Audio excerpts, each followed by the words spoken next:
Okay guys, so still on the history of Arochukwu ancient kingdom. I was passing and I saw this ancient building and it caught my attention and I decided to pay a visit to know the reason behind the Opobo House 1934. So that's why I came in to find out what is happening there. So Nine, I'm Eki Bamunime. Yes, I'm Eki. Let's go inside. So, let's see the interior. As if you were at the river 1953, well, Obollo-Afor. As if he has a room here we call Zig's room. He bought at the Obollo-Afor 1953. Obollo campaign of independence of Sia North here. What the other flank of this house upstairs. I bought a Magret Ekpo Yam around Anka. Magret Ekpo Anka, but you don't have a room for her. We have for Zig.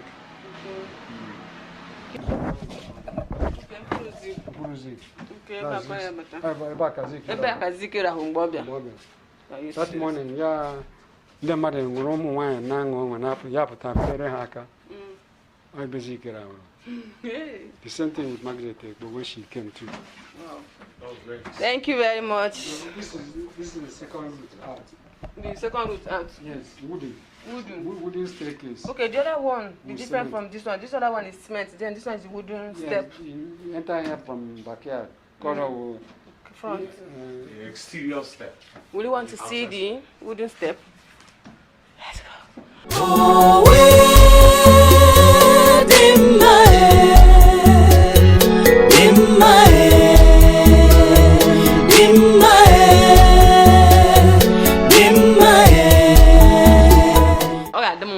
Kene ndị na-akwụkwọ anyị nkọwatara ha onye unu bụ afa ejiri mara ngị nke onye ebe a. Ndewo nụ. Imere nke ọma.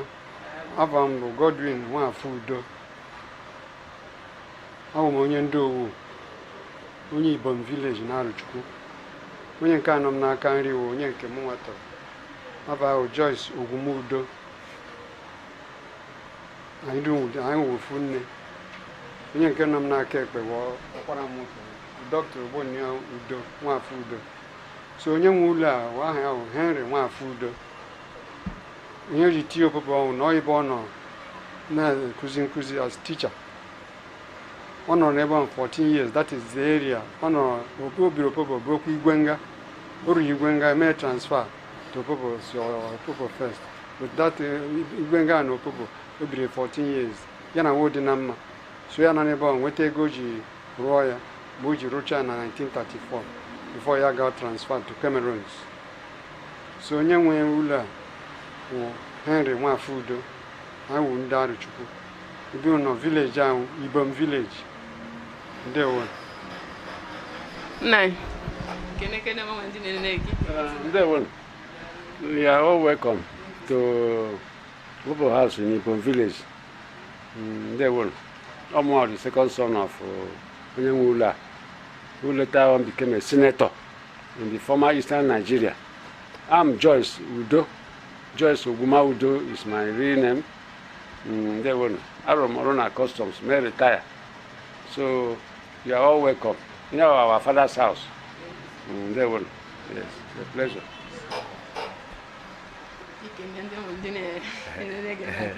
My name is Dr. Obollo-Afor.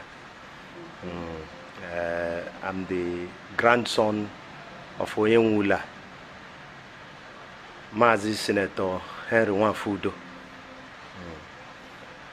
Oyenamnanko, my father, my dad's immediate younger brother, Mazi Joyce Udo. Okay. Asim kam juke imana ịga ebe side River State. Onwe ebe ị ga-afa sị gị Opobo. Yes. Ka ihe ejikọta ha na this building na. Ọ ya ka nna akọwa na nna anyị nwe ụlọ a rụrụ ebe ahụ. O biri afọ 14. O biri part nke mbụ na Igwenga. Igwenga on the last land portion before by into Opobo. You have to cross the river. So Opobo is a well-known town. Ọ dị ka ebe mmadụ si Arochukwu. The man who can do about to be a work is now, like Wilhelm and so on. So ya gụọ ya Opobo because iji eme egosi na arịtara ya na ndị ọ dị na mma. Ọ maka obi n'ebe a na o ji gụọ ya maka icheta. ebe a ka o biri Ọ ebe ahụ ka o biri. Ebe ahụ ka o biri rụọ ọrụ teacher as headmaster. Headmaster of schools. Schools, government schools ebe ọ rụrụ ọrụ. ebe a ka o si nata ebe Ọ na-arụ n'ọrụ na-ezite ego. A na-arụ ya ụlọ na-arụkwa ọrụ ya. Ọ hapụ ya bịa biri nri ọ mgbe o nwere live ọ gbadata. Mgbe mmadụ na-enwe ntụkwasị obi na izie nwanne ya nwoke ozi nye ọrụ ọrụ ya. So ọ kpaghị isiokwu ya arụ ya tutu rụchaa ya. Akwụkwọ na-ezi anyị na o bido ịrụ anyị dịka ebe 1927 mgbe o ji nweta ala. And so through his uncle onye nna nke ya nwatọrọ ya nweta ebe a. Ebe a ọwụ ihe a na-akpọ ọhịa ọjọọ ọchụchụ aja. Ndị ibe na-agba n'ọsọ si ele n'aga o ji arụ ya. Nwanne nna ya ahụ wụ Reverend Nwafọ Ogwuma ya bịa kpee ekpere n'ebe a maka ebe ọwụ ọchụchụ aja ọ ajọ ọhịa asị ndị mba ọdọ na-akpa ya bịa bido rụọ ya rụchaa ya nwa ya bịa rụọkwa nke a dị na ụlọ nke ọzọ aha ya wee Ejealọ residence arụ ya nwa 1937. So ya mere these two buildings ji nọrọ together. Nwanne ya nwoke a rụkwara na ọrụ na n'Opobo ahụ kwa before ya nwa gakwa transfer to Cameroon. So ma o nwere mgbe Nigeria na Cameroon dị 5 and 6. Ugbu a history change ya. Ha goji. That's the connection. Maazị, onwe any relationship jikọrọ onye nwe ụlọ a na King Jaja of Opobo? No, o jikere family ya. King Jaja of Opobo ala nanụ Agoji nwụọ na and so forth. Ihe fọrọ statue ya but a na-ekwu with the family. O mitiri nwa a na-akpọ Douglas Jaja. Nna m tiri ihe n'ike. O ji ọnụ ya kpara m na o mere misbehave ya jide pịa ka ya ahụ. The story went around the town. Asị na onye ka ohie ngo ole wee hazi conference ọnụ nwa Arụchukwu. So ha dị ozi si na nwa amara agwọ na-akpọ ya gaa nụ. Ọ sị ya dress ya. He spoke to me directly. Ya dress ya nke ọma chọọ ezi shirt yiri were mkpọ ya. Ọ ndị amị chịrị mkpọ ahụ ya ruo na dị eze amaghị ọrụ n'onwe not King Jaja nwa ya zọla ekwe ya n'aka si ya na gị emeela gị pịra nwa amaghị ọrụ ihe na iwu ndị mere ka ụmụ ndị eze ghara ifu nke efu. The man gị pụọ n'gba egbe ndị eze ndị ọdọ bịa buru mmanya thanking him. In fact, that cemented the relationship. Ha na the community hụ ya n'anya ya na-arụcha n'ụlọ agụọ ya Opobo House residence. So ma o jidere King Jaja n'onwe o jidere family ya.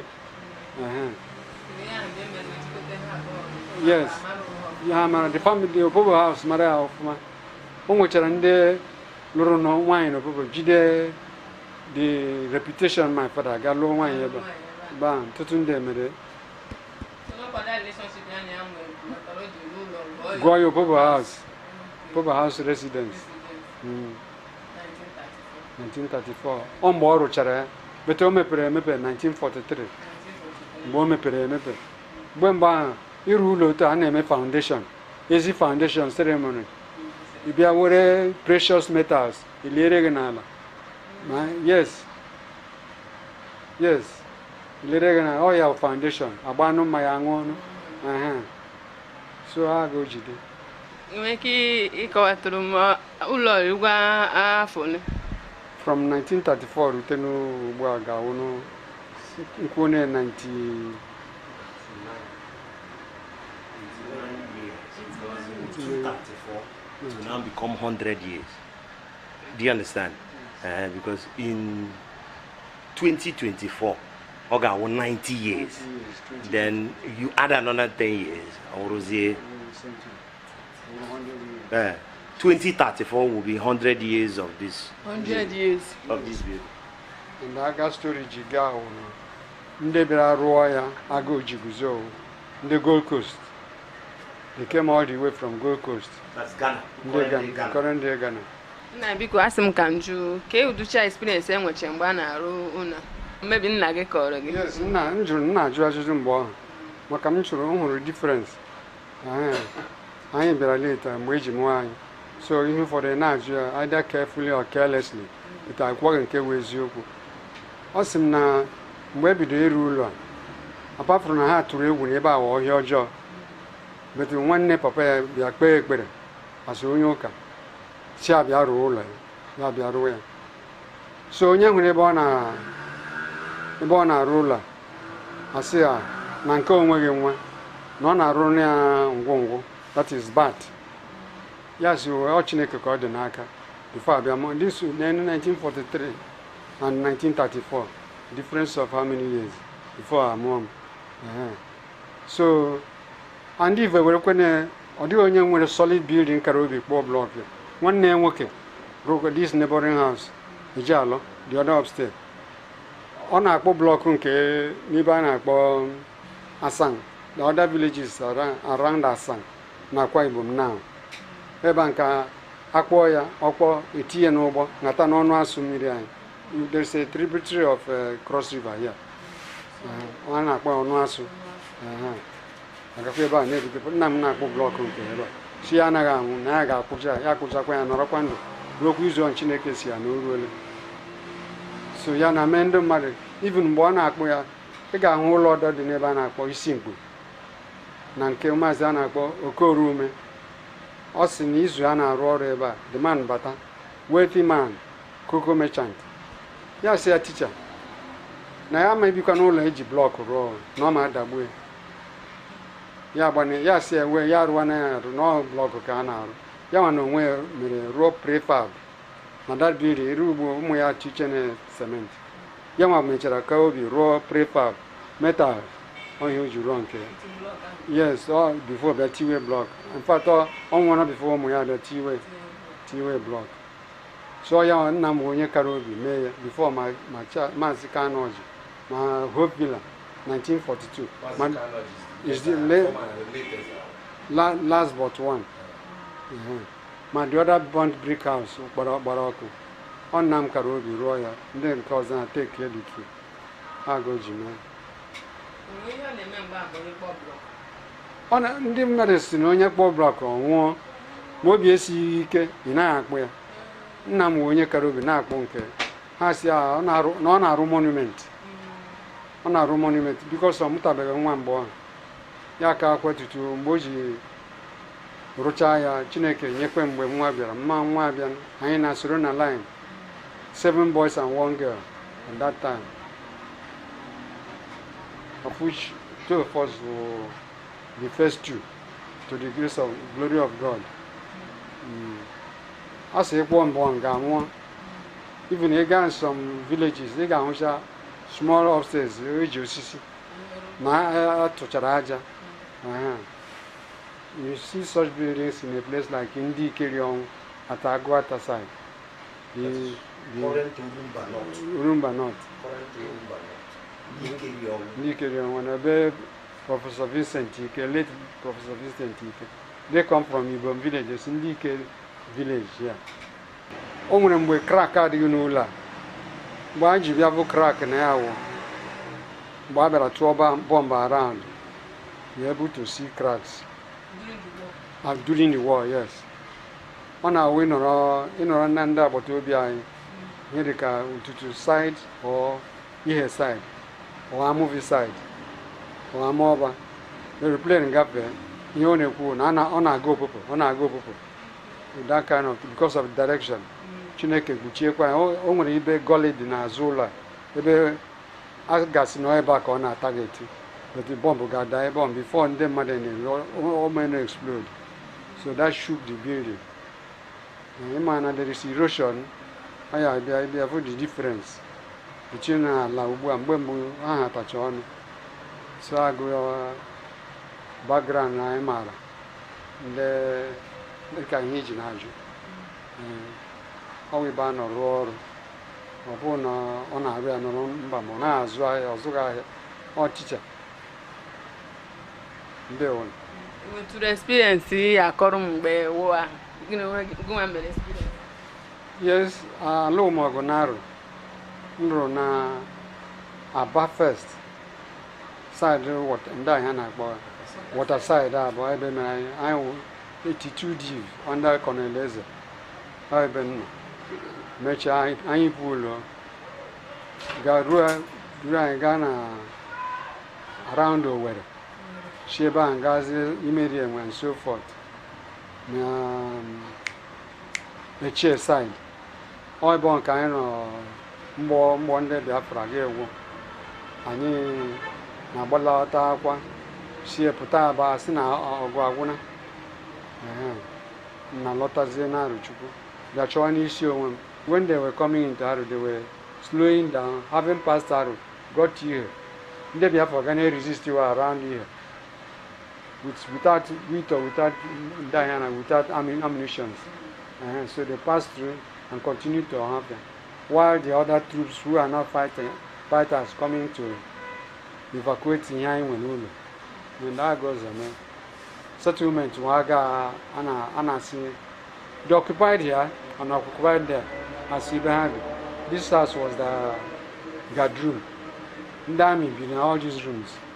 Onye bi n'ebe a wo onye na-akpọ Lieutenant Musa. He occupied here with the soldiers. Onye nke bi na nke ọzọ Lieutenant Samuel. So these buildings opposite us, they were not there.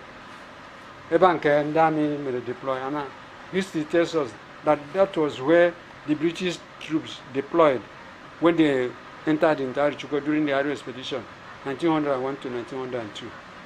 So they must have gone to Magret. These buildings opposite us were not here. After the war, after the Nigerian Biafra war, they were not there. They all came up after the war. These were the ones that stood. And the other one, Wivila, Mankodo. So Nigerian troops, Ngasi, they knew. Agan them Begechi may deploy, Ostroka may deploy. I got you. They were. It's a very long civil war. No, well. This Achupra, then Nigerian Amango, I was in charge of HMG. Na Company E. Under Chris Obadi, who was the captain, commander of that company, Company E. So I go to me. Nikelekwe Chineke na mgbe watu sara ame nji na hochasi ono uru na mgbe watu sara ma ngaredi di phone ma la ogwo na go jide nwere lock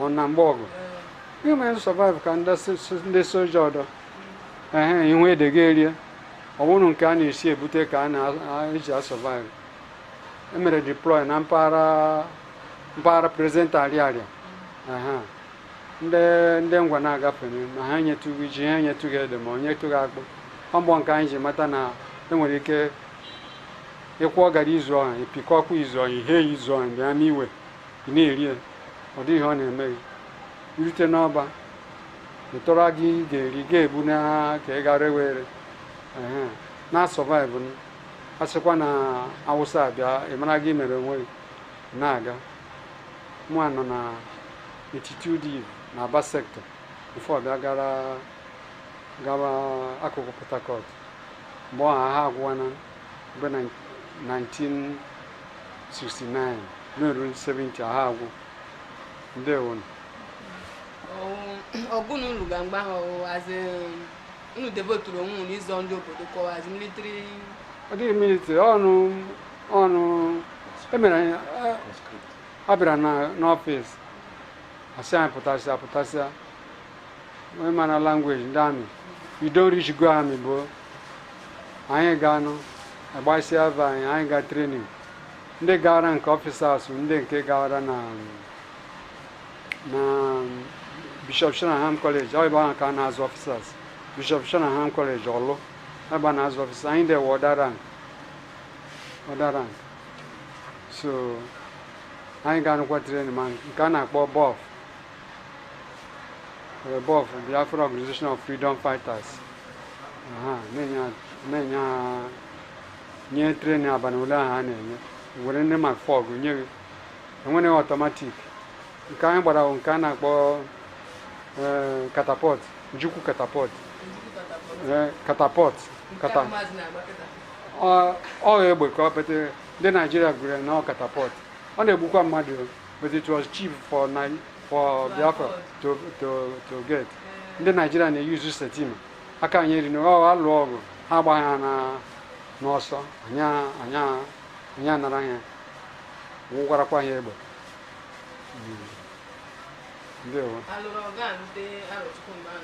Well, how route na the perimeter has this side, but from it take place 3 miles away from here. And I put after Gadroom Memorial College, and that road can see, but so again when I have one on so firing, it was difficult to enter. It's a matter of fact. I'm just but as a Hana Pakal. You work rubber or no one have been harassed now, and so forth. But they were no longer firing as confrontationally. Yes, one on one. But Hana fire movement and now the forces of the Marine Commando under Benjamin Adekunle came in from to side. They weren't just coming like that. You know? Oh, name surrender. The Red Berets. There was Diana where one of the surrender broadcast na January on Hana Batawa na men fire movement na ya kwangwongo ụlọ ha kwagara ngwongo n'ebe a ha na-ajụ no Juku get this house. I said no be Juku get am born na man won 1964. Yes, January 64. He died in Belde, which is present Delta. Ah, yes, in an accident. Edo State. Edo State. Yes. Okay, he died in Edo State. Yes, he was. He was buried there. No, he was buried here. Okay, One campaign for the creation of Midwest State, which is now created into two, Delta and Edo. Oh yeah, Midwest. They were hanging at the campaign for the people which was former Western Nigeria. So, about a young motor accident, 2 people died in the accident.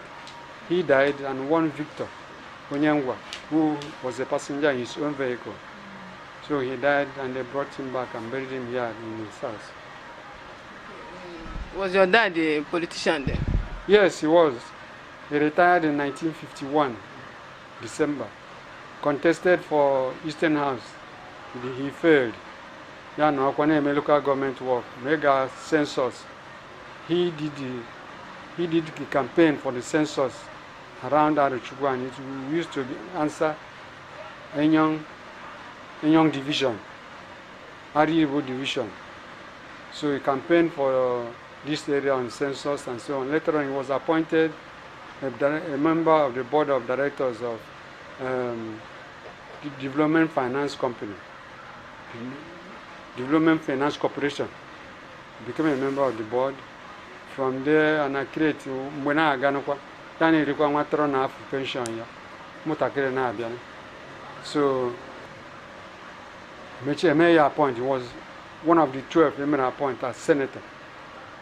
Because Ekeri into 3, Northern Nigeria, Western Nigeria, Eastern Nigeria. In the Eastern Nigeria, were 12 senators, of which he was one of the first to be so appointed. He was a senator in the First Republic. I didn't come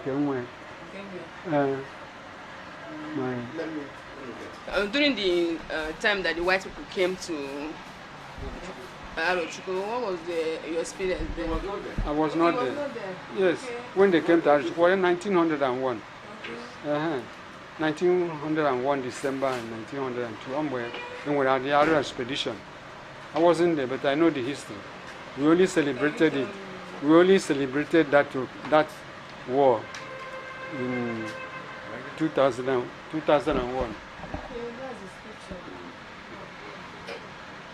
God, they bust one. They get the senator. Oh, you must be. Okay. That's the owner of the house. That's one of this house. This house. Also in front of the Parliament building in Lagos. Can you guys start to our wall? Huh? Can you guys make Basara or Gano? Dog on cleaning. They are from one. Imagine na the national level, no? That is Ujugwa Bapanan, Brigadier Effiong Kakwiwo. He was the chief of general staff. He negotiated with the federal troops. After Kekwe and Biafra Bene surrender, they went and had a truce. As now, federal troops, how possible them mine? All the mischievousness on Yana surrendering. The Kaga in Toru, all the money make us surrender, Tiokwa and Yabawebo. So, the leftover of the war. When you are moving, the arrowhead, Almago, Onye, you know, Choba. Not 80. The experience when we war. Yes. Yes.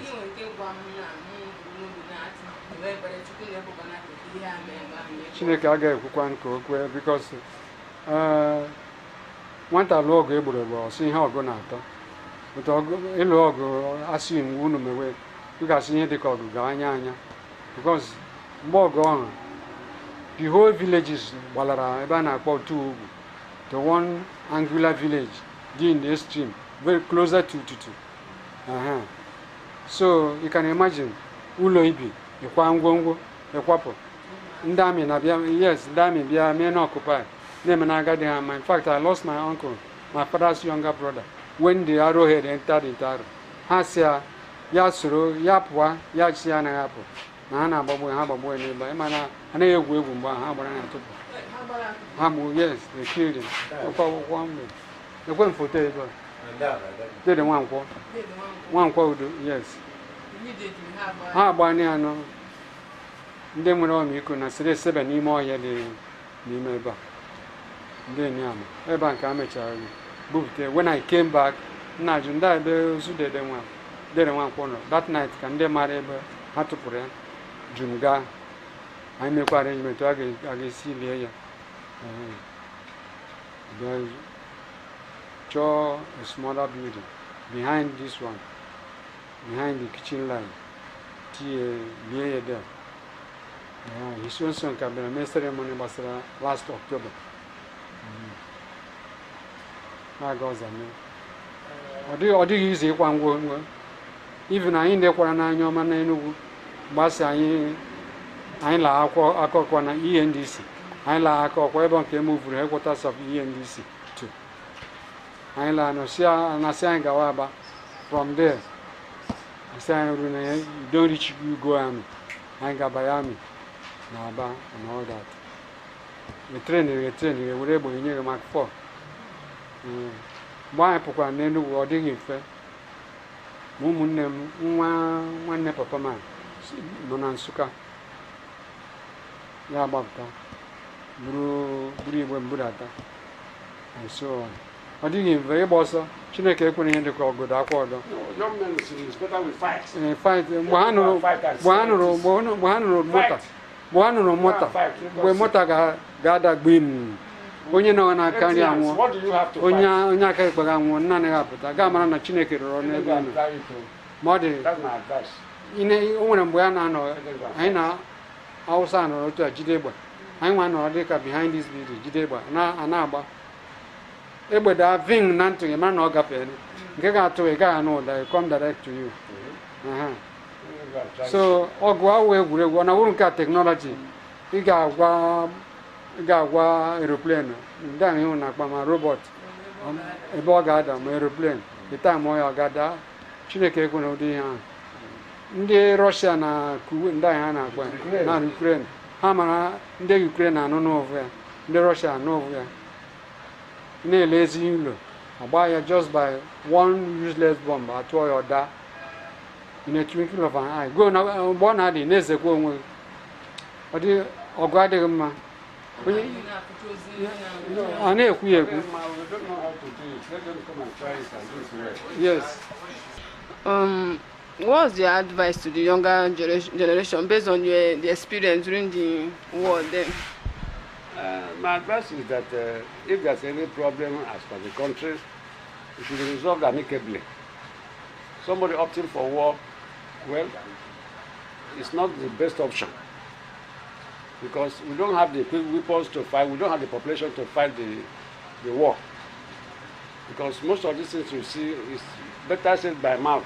When it comes to practicality, you see it's difficult. That's my advice. Let's forget about war and opt for solution to whatever problem is on the ground. That's my own. Did you experience the Civil War? Yes, I experienced the Civil War. It's about 2 or 3 years older than myself. Yes, by that time we were all out of this place. Here was the front commander of the 3rd Marine Commando from Akwa Ibom to this place. Benjamin Adegunle was the brigade commander who was aiding the war from this side. From this side of Abriba was the first div. Brigadier Mamaluri from Boronu was the man commanding this side from Abakaliki. So this place was just like the center point. These people were coming from here, these people were coming from this marine area of Benjamin Adegunle. So it was just like that. I experienced the war very well. I wasn't at home here, I was with the 44 Div in Zakole. They were the people manufacturing petrol. I happened to go into the group. I was in their group. We had set up a refinery at Zakole by the teacher training college along College. Yes. Methodist College. Methodist College. So I experienced the war. From there we went to Olo, Amandoba side, where we ended up the war, and so on and so forth. That's how it happens. I was involved in the war seriously. Many young men above 15 were all involved in the crisis. If you don't like it, they will conscript you into the war. It was by force, whether you like it or not. Yes. Yes. So far you are an adult or mature from the age of 15, you will be conscripted to go and do something. It's not a thing you will hide from it. They will bring you up, take you to the people conscripting human beings. You take it to other Madonna High School in Hite, Yes. in Imo State, where they will train Major Stener, who will be training the commandos. Yes. Yes. That's the nearest brigade commanding of, training depot here, by that time. I want to have another group. It's not a thing that somebody will come and tell you about it many years ago. So it's just like that. Very, very bad. So when you are telling young people that if you cannot meet it by table discussion, Yes. you leave it off. War will not solve the problem. You will even be killed. You will not see the end of it. Someone will say, let me die. You die, the life will continue. We will see the other people will die. Life continues. So if somebody dies now, nobody will stop living. Life will continue. So a solution to a problem like this is by amicable discussion. If you cannot get it by that, you continue discussing until it comes to limelight. It's not a thing you tell somebody until the person experiences it. That's my own advice. During the war, during those times of that war, Yes. how were people managing to treat those ones that were having health issues then? As a young man, okay, go ahead, sir. As a young man, you will be aware. Well, health issues. Health. We were relying on this Catholic organization that were bringing food. World Council of Churches, WCC. WCC, World, W. World Council of Churches, they were sending food. Caritas International. Honey, my egg yolk,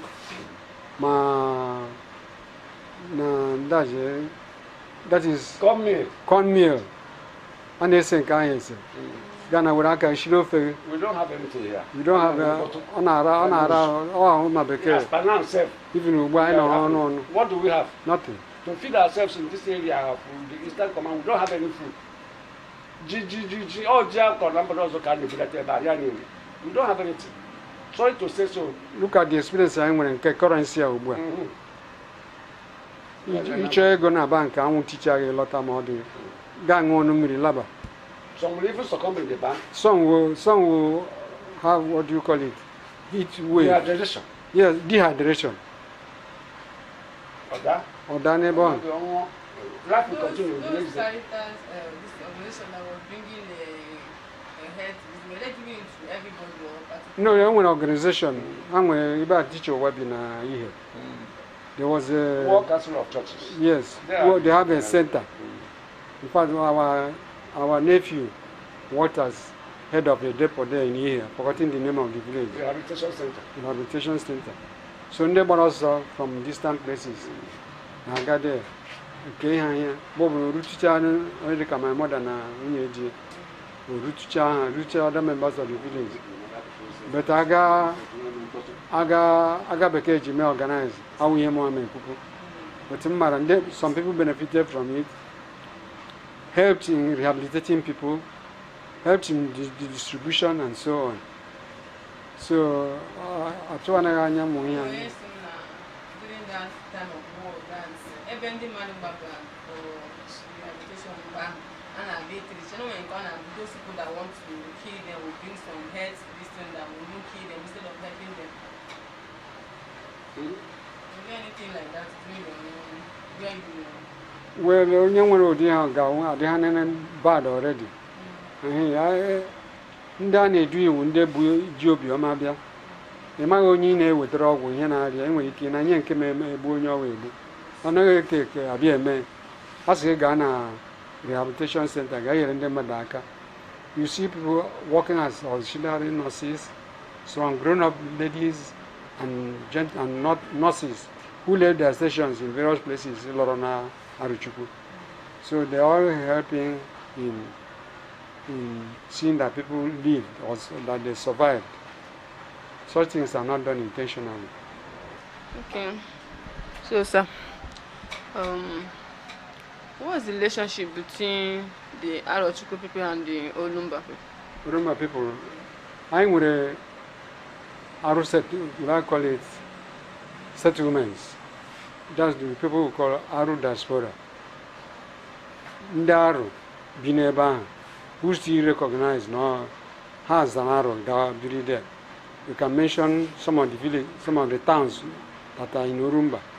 Ndi Keriong, Ndo Ndo Kweze, Ndo Koro, Ajali, present day Ajali, Ndi Keriong. So they all Urumba. What about Ndizog? Arundi, yes, although it's in Imo State. They are all from here. They're all from here, from Amanku, from Amanku. From Amanku. Arundi Zog is from Amanku. Yes. That's Mazi Zog is from Amanku. In fact, his own grave is there. But I am originally Aru diaspora. So he bought him with particular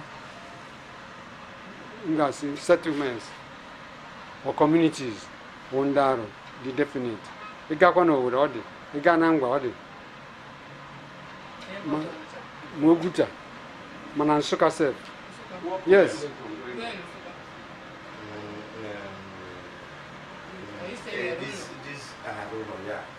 What made them to settle there? Yes. Well, there was something that made them to go. From what I know, Mazi, from what I know, Hemo goes to Paranakuko is trading. Slave trade. As yes. And then the British expedition. Yes. The war of the British made them to run away from here. Run away. Many of them left. We know the story of some of the heads of villages who were taken to Calabar and hanged for refusing to stop trade and the worship of the long juju. The Arrow expedition destroyed the long juju. You have heard of Chukwu? Ubinukwabi. How about the trade, even up to Nnewi side? One trade. Yes, slave trade was the trade that took upper hand. And I was my gunpowder, my maya, my palm oil. My uncle did trading in his own time on a boom and a pamanola. Naga Calabar, name export oil. So slave trade, yes, but the other trades like exchange and purchase of gunpowder and so forth. Commodities in Akin and Man. So that's how it goes. Other communities do. Even recently, when you take the time, let me initiate the other communities. The contemporary culture. So was it that those people that left here refused to stop the slave trading, or because of that school that stopped that refused to stop the slave trade that made them to locate to other places to settle? No, I'm back.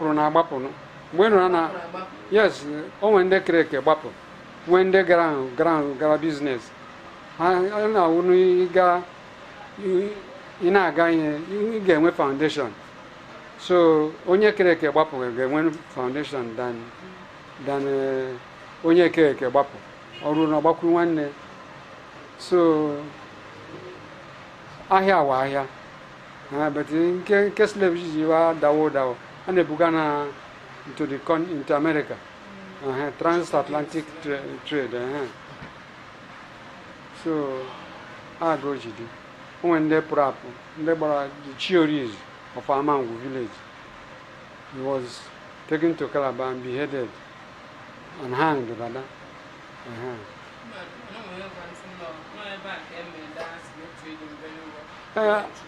Through the long juju, the occult power, they believed that Chukwu, the oracle, the capable of doing so many things. When I want to call them, why Mojuku do, and I'm Baza Dichi. Then they went to Hane Equede. Then when they so the slave trade was continued after 1901, and they were still using the long juju influence.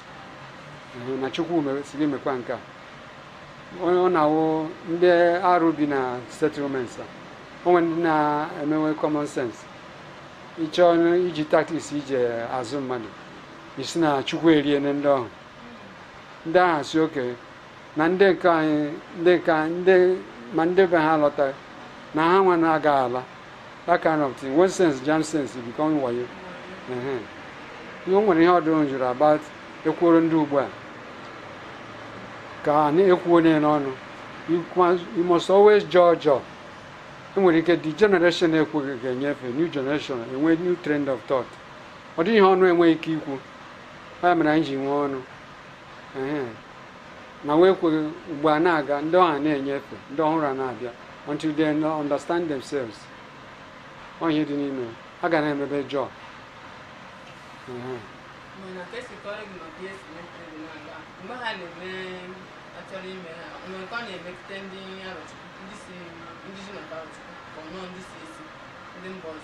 ee a na-erenukwa ndị arụ n'onwe ha o nwere nwa gị nwere ike ime ihe kpasugo iwe yire ya yes kpasugo gị iwe chara acha even o may misbehave na o nwere aga iji eme ịmaghị anya rara na anya elere ele ịmapụrụ ya n'ụlọ omeaga anaghị ere mmadụ a na-ekwu okwu anya n'aka yes zọla soro onye ahụ o nwere ebe ha rụrụ na wuru ndị ukwu chiwa ndị ebe ahụ yes an example Maazị Okoribe na amasị ebe ị lụrụ nwaanyị o rụrụ ebe a na-akpọ somewhere in upper Cross River. You went there and became Eze. I've forgotten the name of the town. One of the towns along upper Cross River. Maazị Okoribe. His first son now got it. So when he came misbehave, may misbehave. He kept jail nwoke ma jail nwaanyị ọhụrụ nwoke ma ọhụrụ nwaanyị. Isi na o mere misbehave. Agadi m na-eme. Ime ibiri bụ were ego nwere ike were ego zụọ onye ọdọ to discipline you. So yes, zụrụ onye ọdọ ọ wụrụ ohe ọ na-asa abụ ya onye ahụ abịa ya mara na ọ slave ya na onye ahụ nna ya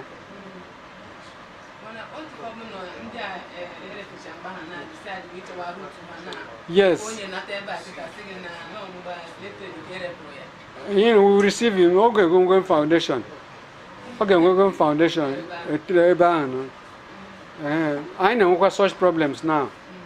Onye binaro settlement nwere ike ọlọta ọsị ya chọrọ ịrụrụ ụlọ n'arụ efe dị na-enye n'ihe otu ugbu a young boys malite ndị ga-enye na opportunity wụrụ ndị gwiri egwu ozubeghị ha so onye nke ahụ onwe lọk enye ma o nweghị lọk ọ ga-eme gị na ndị be ha na-emerịta ahụ ọ ga-enwebe foundation o ji hapụ ya ọ nọrọ na mkpa ya fesi wene dị music maka onye ọ dara akpa ụgbasị ọsọ ekweghị ya ọnụ